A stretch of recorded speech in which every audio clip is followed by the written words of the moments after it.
আমার ছেলে কতটুকু দুষ্ট জানি না, তবে গোলাম মাওলা রনি তিনি যে হারে হারে দুষ্ট সেটা কিন্তু ভাই সত্যি। তবে এই দুষ্টামির ঘটনা শুরু করেছে সাংবাদিক ইলিয়াস। সাংবাদিক ইলিয়াস বনাম গোলাম মাওলা রনি। সাংবাদিক ইলিয়াস গোলাম মাওলা রনিকে নিয়ে গতকালকে দুই সংসারের যে ছবি দিয়েছে, দ্বিতীয় ছবিটা নিয়ে আমি আমার ভিডিওতে বলছি কিছুটা সন্দেহ আছে যেটা আসলে পারিবারিক কোন ছবি কিনা। এর মাঝখানে সাংবাদিক ইলিয়াসকে নিয়ে এবার গোলাম মাওলা রনি যে স্ট্যাটাস দিছে, আসলে এবার যেই খেলার দিকে যাবে নোংরামি বনাম নোংরামি। কারণ আমার কাছে মনে হচ্ছে যে গোলাম মাওলা রনি তিনিও যথেষ্ট শান্ত টাইপের মানুষ, কিন্তু হঠাৎ করে চেতে গেছেন। আসলে ধৈর্য কতক্ষণ নেবে? সাংবাদিক ইলিয়াস যদি কারো গুতানি ধরে তার ধৈর্যের বাদ এমনিও ভেঙে যাবে। এখন সাংবাদিক ইলিয়াসের মাকে নিয়ে গোলাম মাওলা রনির বিস্ফোরক মন্তব্য যে তিনি একজন যৌনকর্মী ছিলেন। এখন এই কথাটাও যে বোঝাই যায় যে এটা রাগের বশবর্তী হইয়া ইলিয়াসকে সাইজ করার জন্য গোলাম মাওলা রনি তিনি তার ফেসবুকে বিশাল এক স্টোরি লিখেছেন।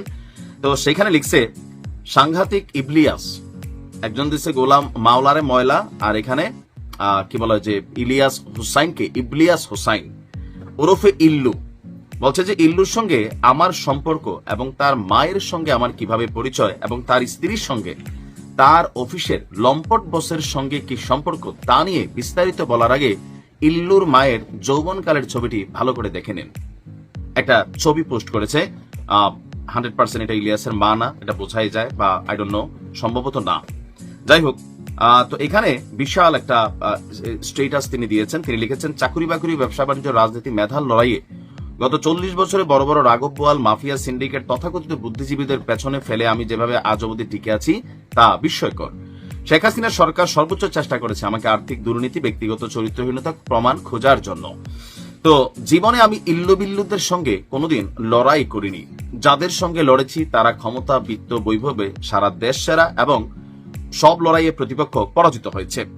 তো বলা হচ্ছে যে জীবনযুদ্ধের এই পর্যায়ে যখন সবকিছু সেটেলড, অর্থাৎ 40 বছরের বিবাহিত জীবন, 3টি মেধাবী ছেলে মেয়ে যারা নিজ নিজ কর্মে সফল, 7টি ভাই, হাজারখানেক আত্মীয়, দেশ বিদেশে লাখ পরিচিতি, লোকজনের নিকট যখন আমার জীবনের সবকিছু খোলা কিতাবের মতন পরিষ্কার, তখন মানসিক বিকারগ্রস্ত মানবরূপী সাক্ষাৎ শয়তান সামাজিক মাধ্যমে যা কিছু করেছে তার জন্য তার জন্ম ত্রুটি, মা বাবার অনৈতিক জীবন এবং নিজের পাশবিক জীবনই দায়ী।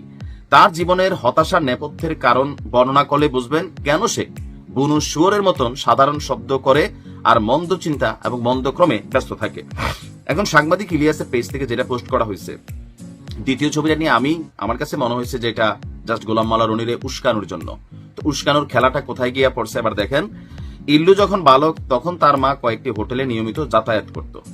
আপনি বুঝছেন কোথায় গিয়া। আবার গোলাম মাওলা রনিরও একবার সরাসরি মা পর্যন্ত যাওয়া কিন্তু ঠিক হয় নাই, বাট আসলে ধৈর্যের বাদ নিশ্চয় রনির ভাঙা গেছে।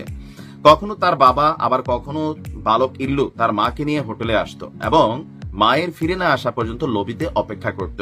একদিন কোনো এক যৌন দানবের কবলে পড়ে মহিলাটা রক্তাক্ত হয়, পুরো হোটেলে হইচই পড়ে, পুলিশ এসে তাদের উদ্ধার করে ঢাকা মেডিকেলে নিয়ে যায়। আমি তখন জরুরি বিভাগে ছিলাম। ইল্লুর কান্না এবং লোকজনের হইচই শুনে মানে এটা সামনের দিকে যাওয়ার মতন অবস্থা নাই, খুবই কঠিন অবস্থা। স্ট্যাটাসের মধ্যে যেটা ছিল যে তখন মানে এটা পুরোটাই বোঝা যেতেছে ইলিয়াসকে গুতানোর জন্য, কারণ ইলিয়াস যেভাবে তার ব্যক্তি জীবনে আক্রমণ করছে, সো ইলিয়াসকে নিয়ে একদম এক্সট্রিম লেভেলে কিন্তু গোলাম মাওলা রনি গেছে। পরের ভিডিও ইলিয়াস কি বানাবে বুঝতেই পারছেন। তো আপনার এখানে লম্বা চূড়া, এখানে যেটা আমরা দেখছি যে এত কিছুর পরও ইবলিশ রূপী ইল্লু যেন ভাদ্র মাসের কামাসক্ত পাগলা কুকুরের মতো আছে। এখানে লম্বা চূড়া লিখছে, আমি সবগুলো শব্দ পড়লাম না। দ্বিতীয়ত, ইল্লু যখন বড় হলো তখন আমি জানলাম সে এক লম্পটের অফিসে চাকরি করে। লম্পট বসের মনোরঞ্জনের জন্য সে তার নিজের স্ত্রীকে কিভাবে বসের শয্যায় পাঠাতো তা তার অফিসের লোকজন আজও বলা বলি করে। বিদেশে নিজেকে সমকামী হিসেবে ঘোষণা দিয়ে শরণার্থী হওয়া, একাধিক বিয়ের পরও একের পর এক পরকীয়া করতে গিয়ে হাতে নাতে গণপিটুনি, এসব কুকর্মের জন্য মানে এখানে লম্বা চূড়া। তারপর সে তার বাবার কথাও লিখছে আপনার গোলাম মাওলা রনি, যে আমার বাবা গামছা বিক্রি করতো না, নুসনি ব্যস্ত, তা নিয়ে ইল্লুর কেন আগ্রহ। তো এখানে খুবই আচ্ছা, যাই হোক, বোঝাই গেছে দুই গ্রুপের বা দুইজনের রেশানলের ফসল এটা। এখন শুরুটা কে করছে? শুরুটা কিন্তু সাংবাদিক ইলিয়াস করছে। গোলাম মাওলা রনির নিয়ে সাংবাদিক ইলিয়াস করছে। তবে সাংবাদিক ইলিয়াসের অনেক পজিটিভ জিনিসের মধ্যে একটা খারাপ দিক হচ্ছে, তিনি যখন কাউরে অপছন্দ করেন তারা গালাগালি করা, তাকে যে ভাষাই হোক আক্রমণ করা, অশ্লীল শব্দ জোড়া দিয়া তার ইজ্জতের 12টা বাজানো, এটা কিন্তু সাংবাদিক ইলিয়াসের মানে কনক সারোয়ারে যদি আমরা দেখি বা আরো যারা আছেন, তিনাকিদারও আছে হালকা পাতলা, তো এই জিনিসগুলো আসলে মানুষ কি পছন্দ করে নাকি করে না? করে না, এটা হচ্ছে বাস্তব। আর দেখেন, আপনার ফ্যান ফলোয়ার থাকতে পারে, সেফুদারও ফ্যান ফলোয়ার আছে, সেফুদও তো গালাগালি করে।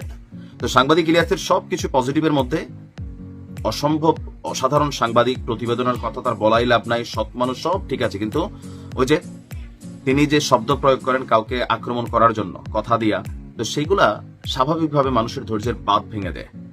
এবার বাকি হলো গোলাম মাওলা রনিরকে সরাসরি তার এরকম স্টেটাস দেওয়া উচিত হচ্ছে কিনা। না, যেহেতু বিষয়টা বউয়ের মধ্যে ছিল, তিনি বড়জোর বউ পর্যন্ত করতে পারতেন এরকম একটা স্টেটাস, তবে না করাটাই বেটার ছিল। কেন? দেখেন, ব্যারিস্টার সুমন রেনিয়া, সাংবাদিক ইলিয়াস থেকে শুরু করে অনেকে অনেক কন্টেন্ট, হাজার হাজার, সবাই কিন্তু এগুলো ফোকাস করতেন না, তিনি তার কাজ করতেন। মামলা খাইছেন, অপরাধ করছেন, আসামি, সেটা আলাদা। এখান থেকে যেটা শিক্ষণীয়, যে নোংরামির বিপরীতে নোংরামি কখনো জবাব হতে পারে না। তবে মানুষ তো, আমার সাথে হইলে আমিও হয়তো এরকম তেলে বেগুনে চলে উঠতাম, এটাই বাস্তবতা। সময়টা ভালো না, এরকম একটা চিন্তা ছিল মনে মনে, না কোন একটা গোপনে করে রাখা দেন, পরে এটা আস্তে ধীরে জানাইলাম, কিন্তু ব্যস্ত লেগে যাইতেছে। গোলাম মাওলা রনি ভাইয়ের সাথে কি ঘটতেছে আসলে? তবে ওই ভুলটা ওই দিনই হয়েছে যেদিন সাংবাদিক ইলিয়াসের সাথে একটা পাঙ্গা হয়ে গেছিল। পরিস্থিতি কোন পর্যায়ে গেছে? গোলাম মাওলা রনি সাহেব নিশ্চয়ই এই ভিডিওটার একটা জবাব দিবেন। তবে আমি যে ভিডিও করতেছি এই ভিডিও না, সাংবাদিক ইলিয়াস কয়েক ঘন্টা আগে একটা পোস্ট দিচ্ছেন গোলাম মাওলা রনিকে নিয়ে, যদিও তিনি তাকে নাম বিকৃত করে ডাকেন গোলাম ময়লা রনি।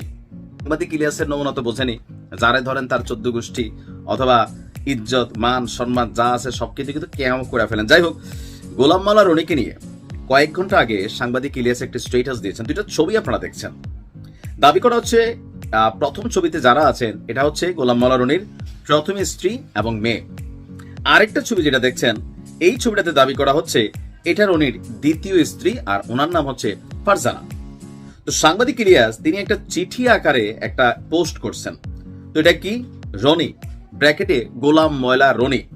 নিশ্চয় ওনার বউ ওনারে গোলাম ময়লা রনি বলে নাই, এই অংশটা নিশ্চয় কাটপিস করা। আচ্ছা, তুই যদি, মানে প্রথম স্ত্রী রুনু রনি ভাইকে বলতেছেন, তুই যদি 48 ঘন্টার মধ্যে তোর দ্বিতীয় স্ত্রী ফারজানা আফরোজকে ডিভোর্স না করিস, তাহলে আমি সাংবাদিক সম্মেলন করে দেশবাসীকে সব জানিয়ে দেব। দেখেন, ঘরের শত্রু অলওয়েজ বিভীষণে হয়, মাঝে মাঝে বউরাও হয়, এরকম পাবলিক ফিগার জামাই হইলে আর কি। যাই হোক, এখন ইতিকে কামরুন নাহার রুনু তোর প্রথম স্ত্রী, আবার একটু নৈরা চৈরা বসতে হবে নাকি বলেন? ক্যামেরাটা অ্যাডজাস্ট করি। মানে প্রথম ভাবি যিনি আছেন তিনি কড়া ভাষায় গোলাম মাওলা রনিকে চিঠিটা লিখছেন। তো এই চিঠি সাংবাদিক ইলিয়াসের হাতে কেমনে আসছে? ইলিয়াস আবার লাস্টে লিখছেন, এখানে ইলিয়াস হোসেনের কোনো দোষ নাই, সবই মাওলার ইচ্ছা। মানে চিঠি এটা সামহাও যেমনেই হোক হয়তো সাংবাদিক ইলিয়াসের কাছে গেছে, তিনি পোস্ট করছেন। তবে এখানে কোনো ছবি চিঠির অথবা এটা কি গোলাম মাওলা রনির স্ত্রী ফেসবুকে পোস্ট করছেন, এরকম কোনো স্ক্রিনশট এটার সাথে কিন্তু কানেক্টেড না। তবে গোলাম মাওলা রনি কয় বিয়ে করছেন এটা তার ব্যক্তিগত ইস্যু, কিন্তু বিষয়টাকে সামনে যখন আনা হয়েছে যে সেই সংসারে কি আসলে বাচ্চা কাচ্চা আছে কিনা এটা আমরা স্পষ্ট না। দ্বিতীয় স্ত্রীর সাথে যে ছবিটা, এটাও মানে একটা সেলফির মতন ছবি, পিছনে আবার মনে হয় আরো কেউ ছিল, তিনি যেভাবে সেলফিটা নিছেন, মানে আমরা ছবি বিশ্লেষণ করে যেটা পাই, প্রথম ছবি দেখে বোঝাই যায় এটা ওনার স্ত্রী এবং হয়তোবা কন্যা। আর দ্বিতীয় ছবিটাতে একটু তো সন্দেহ আছে যে আসলে কি এটা গোলাম মাওলা রনির স্ত্রী নাকি, পিছনে একজন মহিলা হাসি দিয়ে আছে, পিছনে একটা পুরুষের কান দেখা যাচ্ছে, মানে কোন একটা প্রোগ্রাম অথবা কোথাও একটা নেওয়া সেলফি যেটা রনি ভাই নিজেই নিয়েছেন। এখন এই ঘটনা আসার পরে আপনার সোশ্যাল মিডিয়াতে তোলপাড়। তো এখন যারা রনি ভাইয়ের সাপোর্টার আছেন তারা বলতেছেন সমস্যা কি, বেটা বিয়ে করছে, বেটা হালাল কাম করছে, বেটা তো আর কোনো ফষ্টি নষ্টি করে নাই। আবার কেউ কেউ বলতেছে না না রনি ভাই আপনার থেকে এটা মানতে পারি না। মানে এখন এই যে স্টেটাসটা যেটা সাংবাদিক ইলিয়াস দিচ্ছেন, এটা আসলে আদৌ কি ওনার লেখে স্টেটাস? তবে নিচের অংশে তিনি বলছেন এখানে ইলিয়াস হোসেনের কোনো দোষ নাই। তার মানে প্রথম স্ত্রীর, তো প্রথম স্ত্রীর ফেসবুক আইডি কোনটা আমরা জানিও না, এই নিয়ে গণমাধ্যমে কোনো খবরও আসে নাই। তবে সাংবাদিক ইলিয়াস গোলাম মাওলা রনির মধ্যে একটা কনফ্লিক্ট আছে, যে যারে পারে তারে ভাষা দিয়া সাংবাদিক ইলিয়াস ডাইরেক্ট আক্রমণ করে, গোলাম মাওলা রনি আবার খাটকা পানু সাংবাদিক বলেন, এরকম বিভিন্ন ট্যাগ দিয়ে কিন্তু আসলে একে অন্যের বিরুদ্ধে নিউজ করেন। তো হঠাৎ করে এখন এই বিষয়টার সত্যতা হয়তো গোলাম মাওলা রনি উত্তর দিবেন কিনা সেটাও জানি না, দিতেও পারেন নাও দিতে পারেন, যে আসলে কি এরকম স্ট্যাটাস ওনার স্ত্রী দিছে কিনা, বা তিনি কি আসলে দুইটা বিয়ে করছেন কিনা।